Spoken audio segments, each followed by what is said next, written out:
Hola, bienvenidos a Esquina Literaria. Estamos leyendo este libro, Sin Miedo, de Judith Butler. Este ya es el último capítulo. Se llama Justicia y Memoria y espero que les guste. Hablamos ahora en este momento de la historia del tema de la memoria y la justicia. Pero ¿cuál es este tiempo que compartimos? Compartimos un tiempo. Aquí en Argentina hablamos en el periodo posterior a una dictadura que terminó hace apenas 36 años. Recientemente Argentina ha fundado el Centro Conti y muchos grupos, entre ellos por supuesto el de las abuelas, han trabajado día a día para mantener viva la memoria y para combatir la posibilidad del olvido. Y sin embargo aquí, al igual que en el resto de América Latina, leemos que está resurgiendo el revisionismo, una forma de discurso, una política perniciosa que busca negar la realidad de las torturas, las desapariciones, los asesinatos por toda América Latina. Nuevos líderes que van directo al futuro quemando neumático.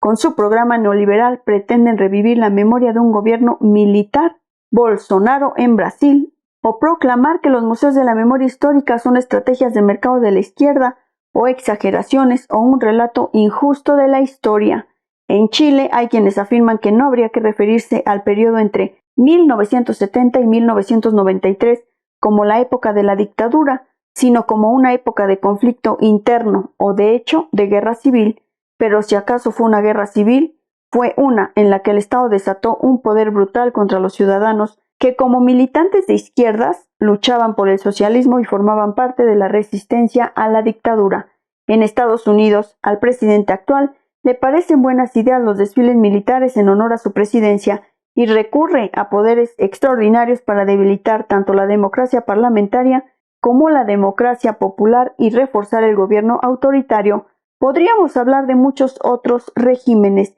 y pararnos a considerar cómo cuentan o rehúsan contar una historia, pero lo inquietante, lo desconcertante, lo indignante en el momento actual es que hoy día existen documentos, se han construido monumentos conmemorativos, se han recuperado los nombres allí donde se ha podido e incluso se ha contabilizado laboriosamente la cifra de desaparecidos por medio de las muy diversas fuentes, incluidos los testimonios que constituyen el archivo. Y sin embargo, estos esfuerzos por preservar la memoria son tildados por los nuevos autoritarios de políticas partisanas. Nos dicen que preservar recuerdos de esta clase equivale a posicionarse en una batalla política, lo que significa que se considera que el archivo forma parte de un programa de izquierdas y que existe para servir a estas. La consecuencia de este argumento es que la derecha, los conservadores, los autoritarios y los neofascistas se están embarcando en unos modos de revisionismo, negacionismo,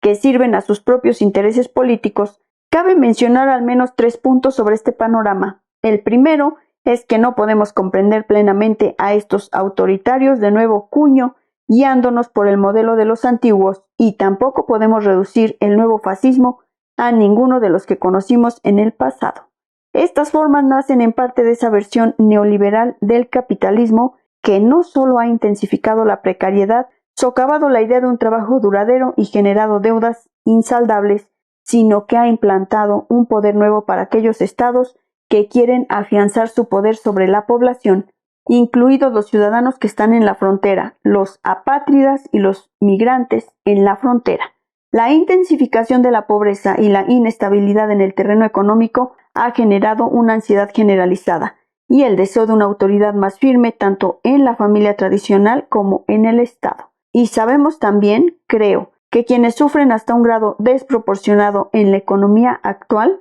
una economía que se está intensificando por todo el mundo, son las mujeres y las minorías, la población indígena y los pobres. El segundo es que la idea de política que se emplea en esta especie de retórica política es política partisana, es la política del partido, pero no, apuntaría yo, la idea de un orden político democrático en el que el sistema de gobierno obtiene su legitimidad a través, precisamente, de un relato verídico de su historia, un ajuste de cuentas con la verdad de la historia para avanzar hacia un futuro con la clara exigencia ética y política de combatir el genocidio y los asesinatos amparados por el Estado allá donde se produzcan. Y ahí se incluye, en mi opinión, la pena de muerte. Por descontado, muchos académicos han señalado que todo Estado está fundado en una mentira, y el mío en particular, Estados Unidos, se fundó en parte por medio del exterminio de los pueblos nativos de los territorios del norte de América, pero no hay ningún motivo para aceptar esa forma de cinismo y escepticismo.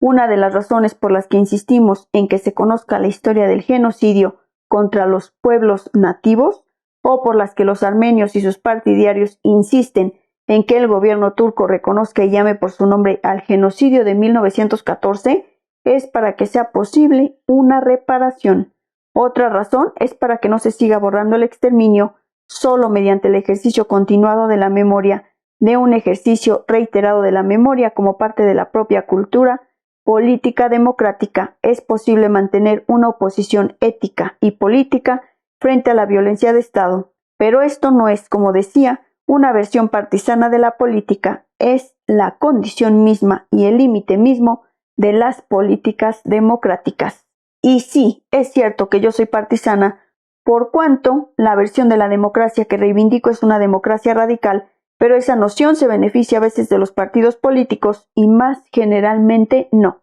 Es el ideal, por así decirlo, por el que juzgamos a esos partidos, pero no es un ideal partisano. Clara, inequívocamente, sigue siendo un crimen contra la humanidad que un Estado asesinara a tantas personas en un esfuerzo por exterminar a la izquierda, como sin duda se hizo en Argentina y Chile, pero en un segundo crimen, añadiría yo, negar ese exterminio en aspecto o grado alguno. Alemania de hecho reconoció la negación del Holocausto como delito tras la Segunda Guerra Mundial. La cuestión para mí, no obstante, no es tanto legal como política, puesto que la negación de la violencia de Estado genera una cultura política y un ethos en los que la violencia está presente y en los que se ha podido exonerar o dejar pasar, y eso actúa como una legitimación de nueva violencia. Esto me lleva al tercer punto. La negación del exterminio es la continuación de ese exterminio bajo una nueva forma. Si tal destrucción nunca se produjo o si no fue tan grave, eso significa que puede volver a producirse y que no será tan grave, porque lo que afirma esa forma contemporánea de revisionismo es que las instituciones de memoria pública que documentan y comunican detenciones, torturas, desapariciones y muerte son en esencia instrumentos o estratagemas por parte de quienes buscan reforzar un partido político socialista o de izquierdas y que utilizan los datos o los exageran o cuentan un único lado de una historia mucho más compleja. Y cuando prestamos atención a lo que dicen, comenzamos a escuchar una vez más que los activistas de izquierdas eran terroristas y que el Estado protegió a la población frente al terror. Esta última afirmación es un eco de otras anteriores, las que hicieron dictadores, dirigentes autoritarios y fascistas, pero hoy la oímos de nuevo mientras se presenta a los migrantes como terroristas, como violadores, como una sangría para la economía, como una amenaza hacia el cristianismo y la nación.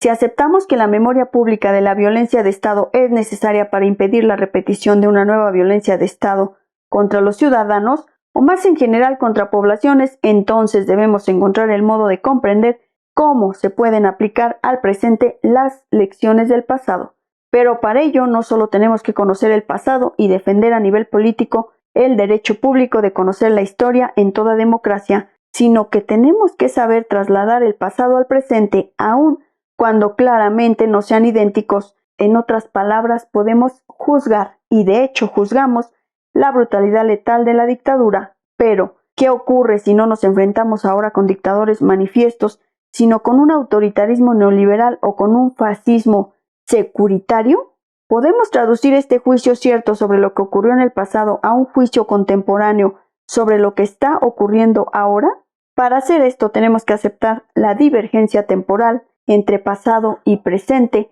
al tiempo que buscamos la manera de pasar de ese momento histórico al presente, a nuestra noción compartida del ahora. La práctica de traducir entre un momento y otro no es sencilla, pues el tiempo anterior resurge en el presente y el presente no está por completo libre del pasado. Eso significa que la pregunta que debemos hacernos es otra, a saber, ¿de qué modo perdura el tiempo de la dictadura y la violencia de Estado en nuestros días?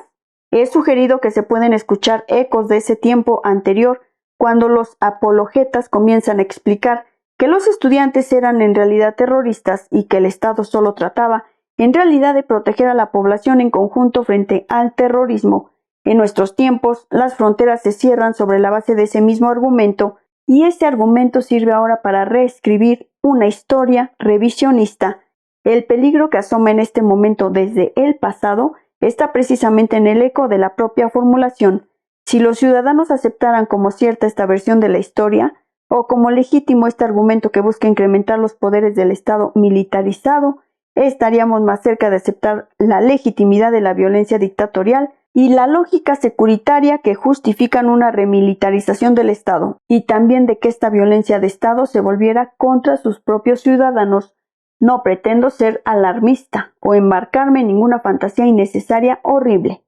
pero el eco está ahí, y hay que plantarle cara en cualquier punto de su reformulación, porque si esa forma de contar la historia, esa forma de justificar la violencia de Estado,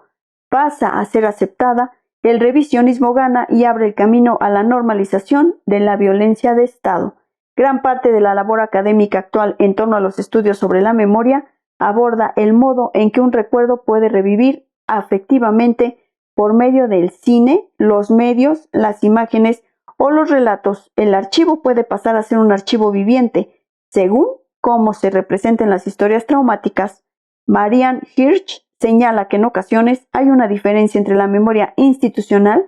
que presenta y preserva los museos, por ejemplo, y esas otras que implican la comunicación de un sentimiento a través del tiempo, la transmisión de un sufrimiento o el fervor de la resistencia. No hace falta que sintamos el mismo dolor que esas personas que sufrieron en el pasado, sostiene Hirsch, pero las obras de arte, las escenas orquestadas y las representaciones sensoriales, incluyendo ciertas formas de abstracción, son capaces de comunicar sentimientos de un momento pasado a este. No será el mismo sentimiento, no será el sentimiento de otra persona, será lo que sentimos nosotros cuando alcanzamos a comprender el carácter vivo de un recuerdo, la cualidad viva de un archivo. ¿De qué sirven esos sentimientos? ¿Cómo nos ayudan? Para Hirsch y para quienes trabajan en la tradición de la posmemoria, la tarea no consiste únicamente en establecer las condiciones para el reconocimiento y la reparación, pese a que ambas cosas son necesarias para la transición a un futuro distinto. Pero ese futuro distinto, un futuro al que nos da acceso el archivo vivo, capaz de comunicar sentimientos de un punto del tiempo a otro, se hace posible cuando la historia de la violencia deviene la condición para imaginar un futuro distinto, un motivo por el que la estética es tan importante en la labor archivística. En el archivo vivo es que tiene la capacidad de transmutar la memoria en una nueva forma de imaginar. Afirmar esto no equivale a afirmar que haya algo redentor en el sufrimiento traumático. No hay redención alguna para eso, puede que no la haya en absoluto. Se trata más bien de que permite que surja una ética de la política que conoce la violencia, que percibe sus ecos en el presente, ve el destello del peligro y milita para preservar historia y futuro. En efecto, la preservación de la historia es la puerta a un futuro nuevo. Permite a quienes trabajan desde una perspectiva histórica imaginar una nueva época, una época que parte del rechazo consciente a la violencia del Estado en sus antiguas formas y en las nuevas. La traslación de un tiempo a otro tiene lugar por medio de la comunicación de un sentimiento que permite que la historia del sufrimiento devenga la clave con la que imaginar otro futuro, uno cimentado no solo en la oposición a la violencia del Estado, sino a toda clase de violencia. En nuestros días, esas formas de violencia incluyen el feminicidio, el asesinato de mujeres, trans o transvestis, la violencia contra los migrantes, el abandono de poblaciones privadas de atención sanitaria, la exposición de los migrantes a la muerte en aguas del Mediterráneo o en las fronteras de Estados Unidos y el número creciente de campos de detención para migrantes, muchos de los cuales siguen los mismos protocolos de campo de internamiento anteriores y en ocasiones cometen formas similares de tortura. La lista es larguísima. Para que la memoria transmute en un nuevo imaginario es crucial oponerse a todos los modos cotidianos de normalización de la violencia en los medios de comunicación y en nuestros mundos público y político. Los revisionistas que pretenden legitimar la violencia de Estado, que pretenden militarizar las fronteras, se niegan a reconocer la violencia física explícita, así como la violencia sistémica contra las mujeres, las minorías, los indígenas, los pobres, los migrantes, pero no se quedan ahí. Pretenden también revivir el anhelo de un gobierno militar, los desfiles, la seguridad, la eficacia, la pureza étnica y la xenofobia, el nacionalismo intenso, el odio al comunismo, el entusiasmo de la represión violenta, los revisionistas tienden a contar una historia que, en mi país, aviva un anhelo por la supremacía blanca, pero en otros lugares lo hace por el gobierno militar, la seguridad total, la expulsión de los extranjeros, la celebración de la pureza étnica o racial, todo lo cual atiza el fervor del nacionalismo y el deseo de arrasar con la democracia en nombre de la nación. Los revisionistas toman nota de los sentimientos que comunican las instituciones de la memoria pública y se afanan por contar su propia versión de la historia y por falsificar la ya documentada, con el objetivo justamente de revivir toda esa apasionada inversión en el Estado que posibilita una susceptibilidad afectiva al gobierno militar y a la fantasía de un reconfortante autoritarismo. En los últimos años, la derecha reaccionaria ha seguido de cerca los pasos de la izquierda para consolidar sus apoyos y pretende apropiarse de nuestros métodos para sus propósitos. Eso significa que, tan importante como es comunicar sentimientos de un tiempo a otro, la textura de la pérdida, la noción explosiva del horror, debemos cultivar asimismo una perspectiva crítica hacia la traslación entre épocas que nos permite exponer justamente a quien distorsiona el pasado para desatar el fervor fascista en nombre de la nación, incluso en nombre de la moralidad. Están convencidos de que pueden contar una historia falsa o negarse a contar nada en absoluto y que llegado cierto punto el olvido del pasado permitirá el surgimiento de nuevos poderes estatales. Para quienes creen que el futuro depende de un relato verídico del pasado, la tarea consiste precisamente en destapar la artimaña.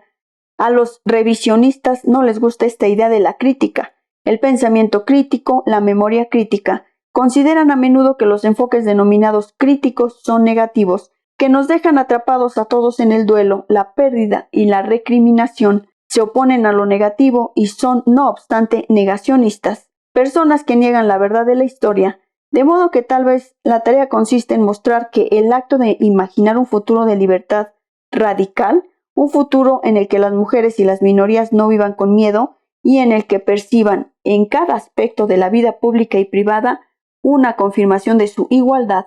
forma parte también de la labor memorialista que llevamos a cabo, pues la crítica del presente debe emprenderse con la esperanza y la expectativa compartidas de un futuro más radicalmente democrático. Es este un futuro que imaginamos juntos y al darle forma a ese imaginario comenzamos a hacerlo real. Nos convertimos nosotros en ese futuro.